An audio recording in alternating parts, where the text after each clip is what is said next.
Hello everyone, my name is Chris Avance. I am the principal instructor at Wi-Fi Training, and I just released a new, one of the new course called Cisco ISE Lessons Wireless, which basically is about the all-new Cisco Identity Services Engine 3.0, and the first course is of course focused on wireless technologies.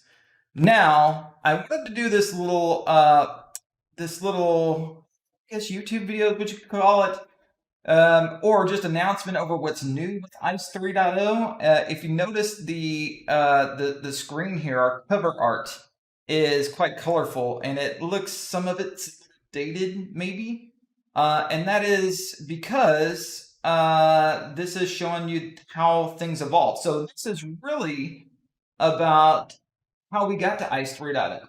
And also an advertisement for the fact that we just released Cisco ISE Lessons for wireless, but we also want to talk a little bit about how did we get to ISE 3.0? Where was the evolution at? And so we're going to start here and talk a little bit about the Cisco Access Control Server, okay, or ACS server.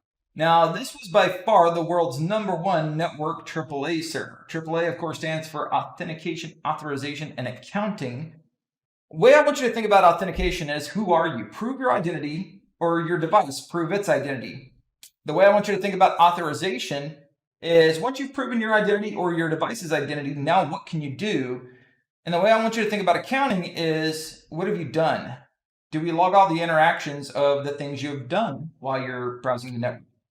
So whenever I say that ACS server was by far the #1 network AAA server in the world, that's what I mean. AAA applies to several things with technology, but we're talking about network AAA server, which is authentication. Typically, the primary function is authentication at layer 2 before you get an IP address, okay, using .1x radius and E. But Secure ACS server could also be integrated with a suite of other protocols and a suite of other products, like the Cisco NAC server, the Cisco Security Agent, the Cisco Guest server. It was like part of several different products. Now, back then it was installed on top of Windows NT server, and it was part of a bigger umbrella of products called Cisco Works. Now, if you go back to the 2X days, I'm not even sure there was a 1X, but if you go back to the 2X days, there's got to be a 1X, right, if there's a 2X.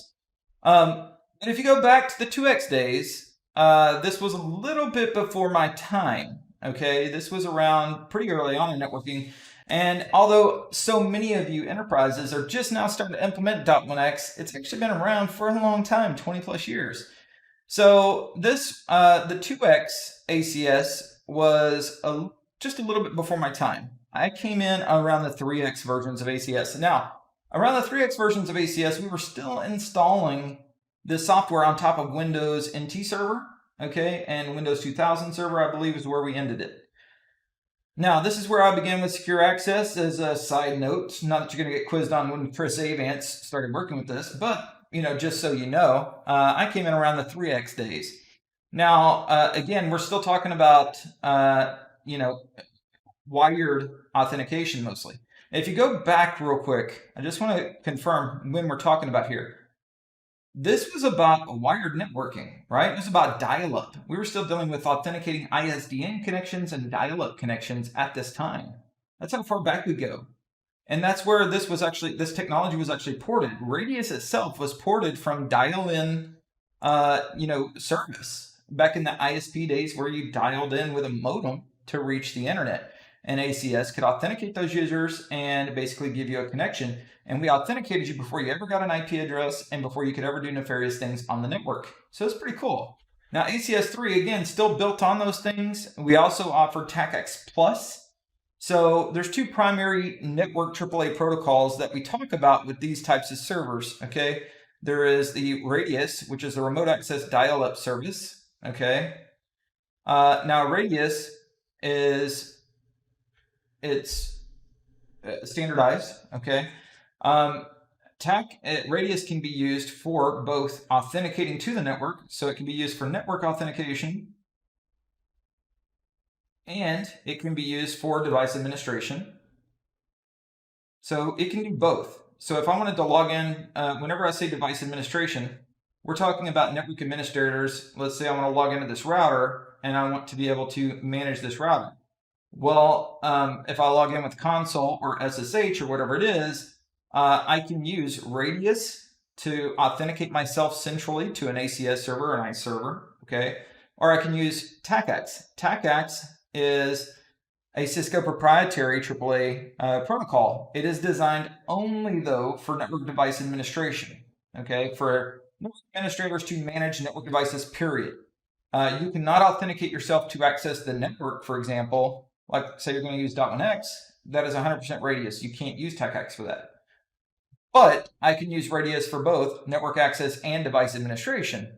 Now, why do we need TACACS if we have Radius? Well, there's a couple reasons.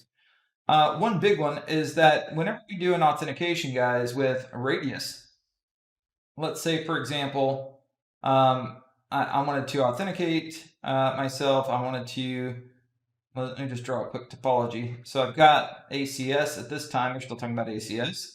So I wanted to authenticate myself to this network device here. Okay, well, I'm going to send my request to the switch. Okay, this is EAP. The server's going to reach out over Radius. Okay, and between the authenticator and the authentication server, and we'll get to that in a second. This is with the 802.1x architecture. Now, if I use Radius, I would actually, whenever I send that authentication request, the ACS server can only respond once with my authorization, meaning that I prove my identity and I get my level of authorization with the one request, period. I don't have the ability to be granular about the authorization, okay? So with TACACS, I can. In fact, authentication and authorization is two separate services. So I can authenticate, and then I can have different levels of authorization, which makes it perfect for things like different levels of access to administrators who manage network device. Go figure. But there's also one other important function that you should know about, and that is with Radius, I will see the username in clear text. Depending on the authentication protocol I'm using, I can see the username in clear text. With TACACS, I never would. You won't see anything. So you'll see the TACACS session, but that's it. So TACACS is Cisco proprietary, and you need to be using the Cisco technologies for that. Now, they've started making some of TACACS, I've heard, somewhat standardized. I'm not 100% sure on that, but bottom line is this is a Cisco tech. It's developed with Cisco.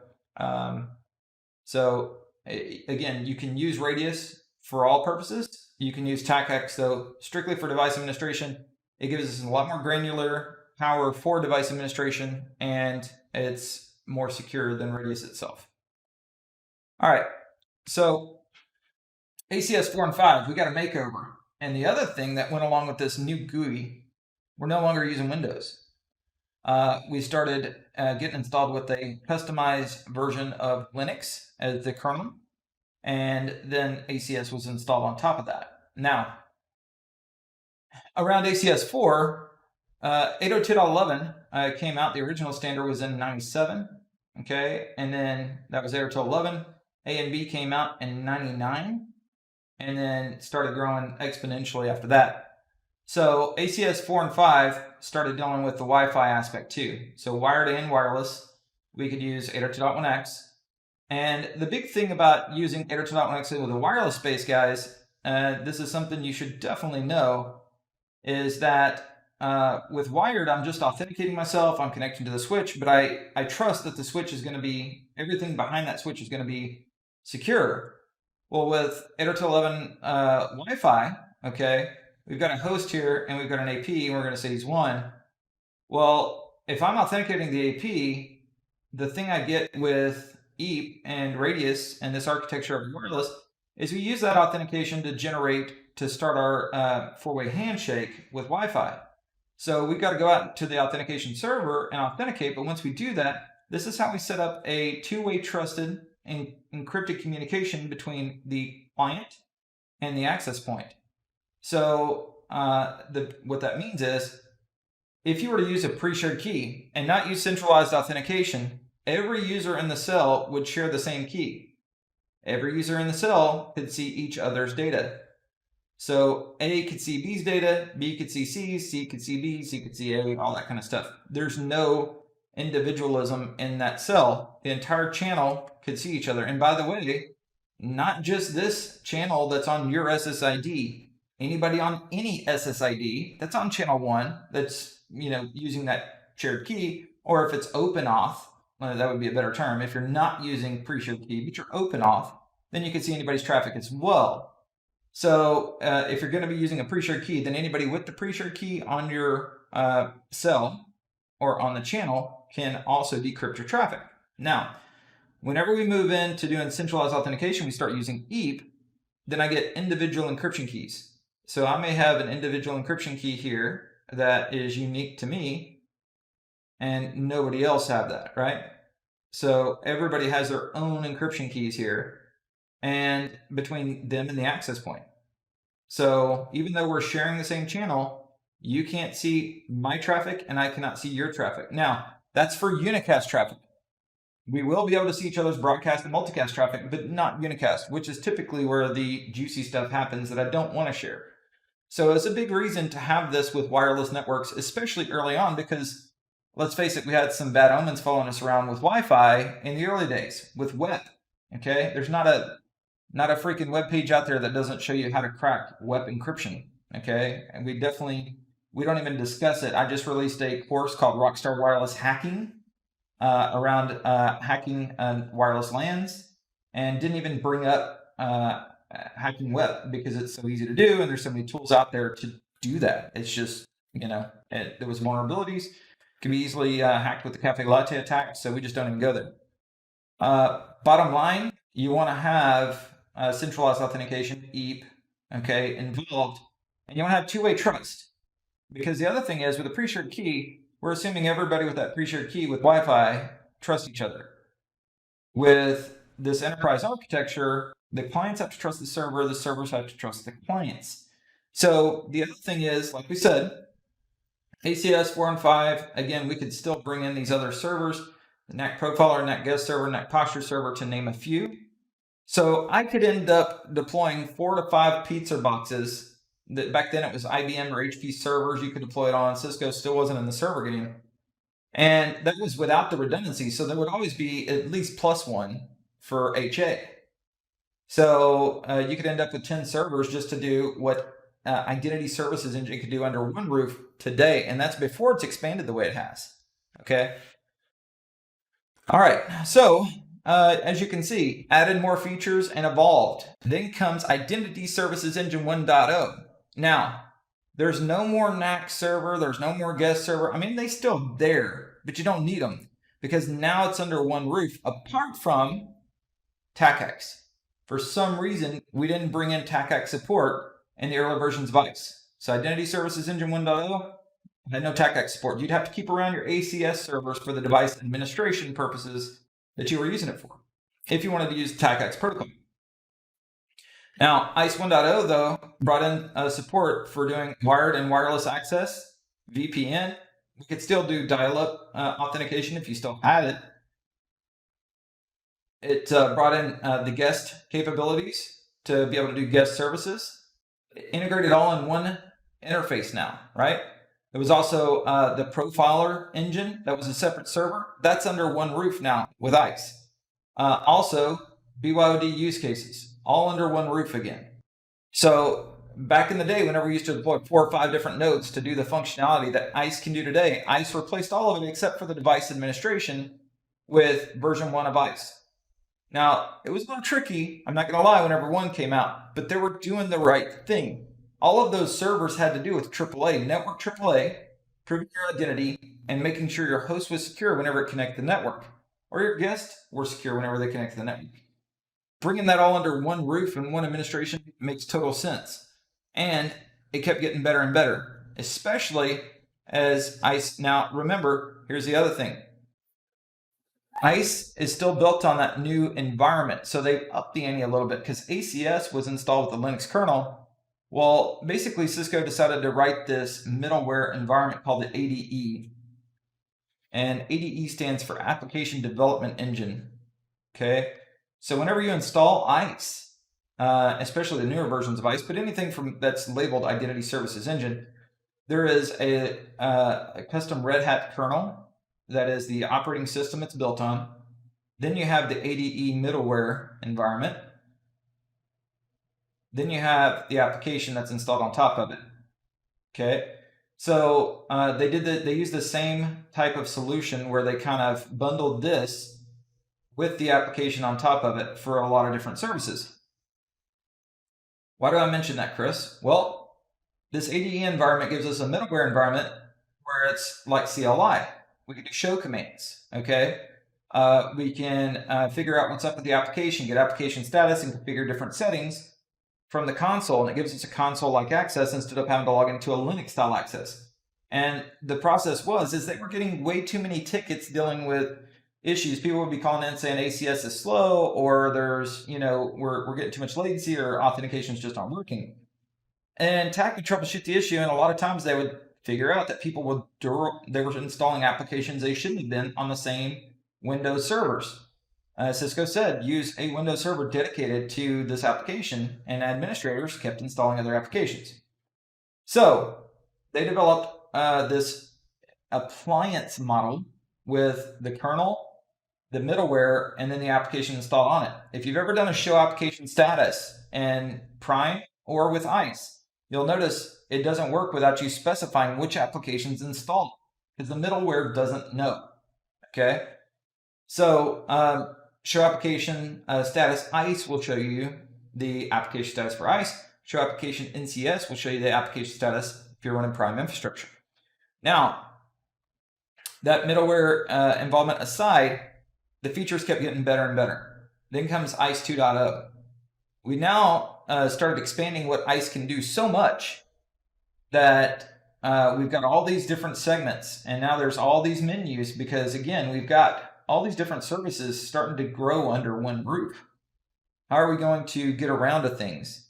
If you guys were like me and you were doing a lot with the early ISE days, you would know that doing the policy configurations and modifying the policy could be fun at times, especially if you were trying to edit things in the policy itself. I always tell students, develop all of your policy elements before you ever touch the policy. So go build your conditions and your results. Now we're calling them authorizations, right? Still called results, but we want to build all that before we get to the policy. Now we've got the condition studio, but that's coming up next. So ISE 2.0 comes out, guys, and a lot of features came with it. So first of all, work centers, because, hey, we're doing certificate authority roles now. We've got this new thing that we're doing with enterprise security called TrustSec. We want to be able to integrate those services. We've got TACX Plus is supported now with ISE. There is new context visibility pages. Really, ISE came into its own. It's no longer just there to authenticate people and offload services to other servers like we were doing back with Secure ACS server. Now, ISE wants to be the one policy server for the organization and make it super easy for you to do very complex things. One of the reasons big enterprises and small enterprises were struggling to get ISE deployed and installed and do a basic security service like 802.1x, any business that is any size should have 802.1x running on their network. We should know who connects to that switch and that wireless access point on a trusted WLAN before they get an IP address. That should just be a given. And then we should also know that their host meets the policy before it gets access as well. So, but the amount of effort and the requirements and the barrier to entry to that, not just from a financial standpoint, but the technical knowledge. I mean, it's amazing. If you ever look at the communications chart for what ISE communicates with today, it's mind-boggling. There's so many different ports and so many different services running. It's truly incredible. But it's a fantastic product. I love it, and I've been very blessed to have the experience I have in my career with it. And I'm telling you, it is not a waste of time to make sure that you have these skills to manage your ISE deployment.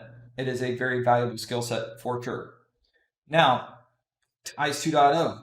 We got network device profiles, so we could set up profiles for network devices. We've got upgrade wizards, of course, instead of having to do the traditional upgrades through the CLI.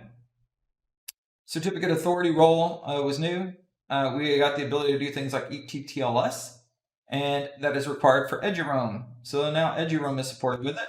And we've got certificate provisioning portal, and there was some new portals brought in as well. Remember also, TrustSec started becoming supported with ISE 2.0. We got all the way up to ISE 2.6, 2.7, And I was actually about to write the ISE lessons course on 2.7. In fact, whenever my buddy at Cisco, I'd already recorded a lot of lessons. And my buddy at Cisco goes, "Hey, just thought you'd want to know, we're releasing ISE 3.0 tonight." I'm like, "Oh, great. Well, now I'm not going to be able to use those videos. I'm going to have to go back and record the videos with ISE 3.0 because I said, tell me it's not a big GUI update." And he goes, "No, it's a big GUI update." I was like, "Okay, well, now I got to go back and update it." So I've done that. And of course, the amount of endpoints that ISE can support has grown and grown and grown with the capabilities. But the amount of hardware resources is also growing. Okay. Now, with ISE 2.0, virtualization's been out for a long time. Even ISE 1.0 has been out for a long time. And we use the concept of personas and nodes to scale the services that ISE provides. So instead of having multiple servers that run different things, now it's all just running ISE. But the persona tells us what service it's going to run. And then the profiling, sensors and interfaces also I can load balance and I can distribute traffic across a different number of nodes that way too. So the ability to scale more became better with ISE 2.0, and it's grown even better with ISE 3.0. So I kind of wanted to give everybody a background and a little quick history of how we got where we are, right? And I'm not even sure I did it justice with this, but I just wanted to let people know kind of the history and the evolution of why we're in what we're in today. A lot of people, whenever they saw ISE 2.5, 2.6, they get confused with the navigation because there's so many menu items under the Identity Services Engine application. It is all, you do 99% of the things you're going to do with it under the GUI, okay? But once you're used to it, just like anything, everything's easy once you know how. Now, get a load of what they brought with ISE 3.0. There's a new debug wizard by function. We've got SAML SSO support for multi-factor authentication. That used to take some working around to do. We now can do that natively. There's support for ISE as a VM deployment on VMware Cloud or AWS. So that's an option for all you people everybody that's moving to the more cloud-centric deployments and getting away from the normal enterprise data center on-premise. Now we can deploy ISE in the cloud, which is great. The ISE API gateway is much more capable, has a lot more features to integrate with the ISE engine, which is very, very nice.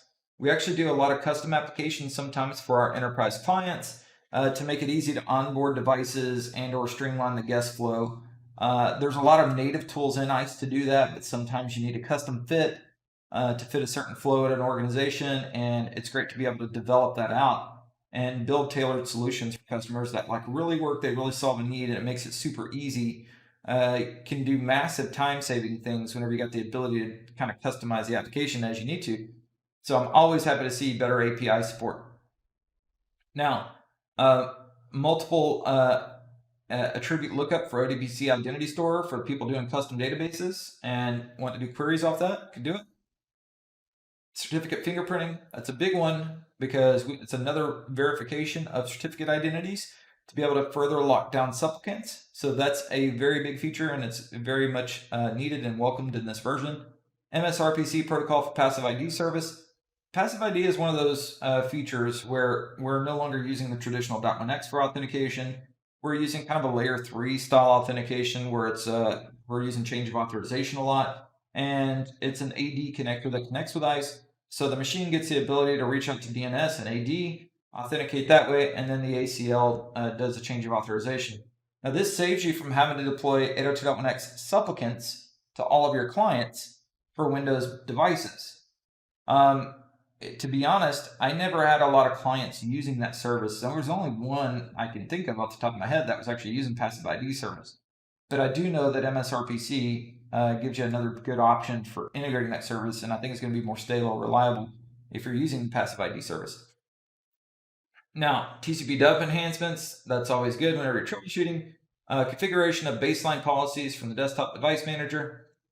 Cisco ISE ACI SDA integration with VN awareness. You get the minimum version of antivirus and anti-malware. So for posture checks, before we could check to see that there was antivirus and that there was anti-malware, but now we've got minimum versions. So we could say, look, you've got your antivirus, but you need to be on this version before we're going to accept your posture status. Now, for those of you that are unfamiliar with posture, posture is the missing piece for a lot of people with 802.1x deployments. So let's take an 802.1x deployment here. I've got a station, I've got a switch, I've got a server, okay? And station is wants to authenticate to this switch, and then I've got ISE back here that's got the information to authenticate you. So let's say we've got a BYOD policy, and this is Sally. Well, let's not do BYOD. Let's just say that Sally took her corporate laptop home, okay, and she's got a certificate on it. So she's got a certificate that proves her identity, and she can be identified with it. So her device is registered, it's trusted. She takes it home. She watches the wrong cat video. The wrong cat video has malware. She brings the device back in, plugs it into the network. Does she get authenticated okay? Well, if you're just using 802.1x, she would be able to authenticate just fine. And then now you've got malware all over your network, which is not a good thing. So what we need is posture. Posture allows us to do two things. We can put on an agent on Sally's machine, especially if it's corporate owned. Having that agent is very good. So we've got an agent that is always running, kind of like an antivirus client, okay? And then whenever Sally connects to the network, the agent responds to ISE saying, yes, the posture status is good on this machine. Her antivirus is up to date, her hard drive is patched, she's got no malware, the definitions are up to date. Whatever policy you set, we know that the machine now meets the corporate policy, or else it doesn't get on the network. Well, in ISE 3.0, not only can we build upon the posture capabilities that ISE 2 has had and ISE 1 has had, and really ACS had with that posture server, but that was a separate server back then. Well, with ISE 3.0, we now have the ability to do minimum version antivirus and anti-malware, but we also have this new agentless posture, okay, which is listed down here. So agentless posture is able to go out to the machine, SSH in, and basically doesn't have to have an agent running on the machine to do posture checks. Now, traditionally, we've got two options for the posture check. We've got the agent that can be installed on the machine. There's actually three, but software that can be installed beforehand, or there's a web agent you can use to do a quick check, system check on a machine. Now, if you're using mobile devices, the thing with those is that's where MDM integration with like AirWatch, IronPort, things like that come in, okay? Or Mobile Iron, not IronPort. IronPort's the email security and web security. So there's also Endpoint Scripts Wizard, which is very interesting that we could run endpoint scripts to do different things with endpoints. So we could do configurations, we could load software, we can do all different types of things with that. And then multi-DNAC support, the ability to connect ISE to different DNAC deployments, which is pretty nice. DNAC can only scale so far on its own, so having the ability to do different clusters is a good thing as that continues to grow and evolve. And then also, bottom line is, we're getting easier to build things. The GUI is better in ISE 3.0. I'm a huge fan of it, okay? The Condition Studio came out in the middle of the 2X versions. That was great. It was really good to offload Condition Studio outside of the policy like it does, and with the pop-ups, the iframes, that's very good. And now it's a lot easier to do native SGT tags and all that. So, I mean, bottom line is, I'm a big fan of this interface. It took me all of 10 minutes to get comfortable with it, but I also teach ISE for a living, and I also do a lot of ISE consulting for a living. So I can't promise everybody's going to get the same, experience with that as what I was able to do, but maybe a little bit extra time, and you'll snap to it like that. The licensing has also changed now a little bit, as Cisco likes to do every now and then. We now have like an essentials, a full stack, and then the bottom line, it's really similar to the way it is now with the whole the base plus and Apex. It's just rebranding somewhat, and there is some new. The way they moved it around was a little bit kind of fun. I thought I included that check out the new ISE 3.0 licensing. I guess I didn't include that. But, you know, threat-centric NAC, I noticed, was put into the full stack.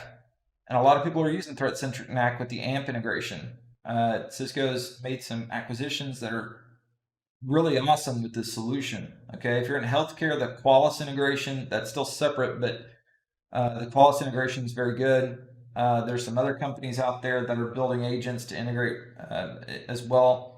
All the new PX Grid partners and options, that there's some really cool stuff you can do with this. But I'm a big fan of the AMP integration for the host agent. You know, making sure we're authenticating people, we're identifying and authenticating people at layer 2 before they get an IP address can really help mitigate things. And also, we're compartmentalizing access. So if you're in accounting, you get access to your accounting department, and that's what you get. If you're in contractors, you don't get access to the accounting department. We're doing all that at the switch port at layer 2 or at the AP level at Wi-Fi layer 2. That's a very valuable solution. So this is the outline for the Cisco ISE Lessons Wireless course that I put together. And it's not meant to be all-inclusive. It's meant to help people who have to manage wireless with ISE. I have a sister course that is in development as we speak for the wired technologies. And then we're probably going to do one more course for device administration, attack acts, VPN, and then some of the advanced services as a third course. There's just too much to do. And also, I'm assuming Cisco is going to update their ISE course as well, which we also offer as an official course. These are really just gap courses with videos. Don't get me wrong, there's a ton of information in them. But the big thing is, guys, keep learning. Train, learn when you can. These courses are cheap. They are worth every penny. You will gain new skills from them, and we continue to add to them as well. So, the Cisco ISE Wireless is available now. It's available at the wifitraining.com or store.wifitraining.com. Wifitraining.com has all of our products and all of our official courses. And store.wifitraining.com has all the original stuff. That's all the digital product line, wireless workbooks, practice exams, and the digital courses that we're releasing. So I hope you liked this little history lesson on where we've been with ACS to what we're doing now with ISE.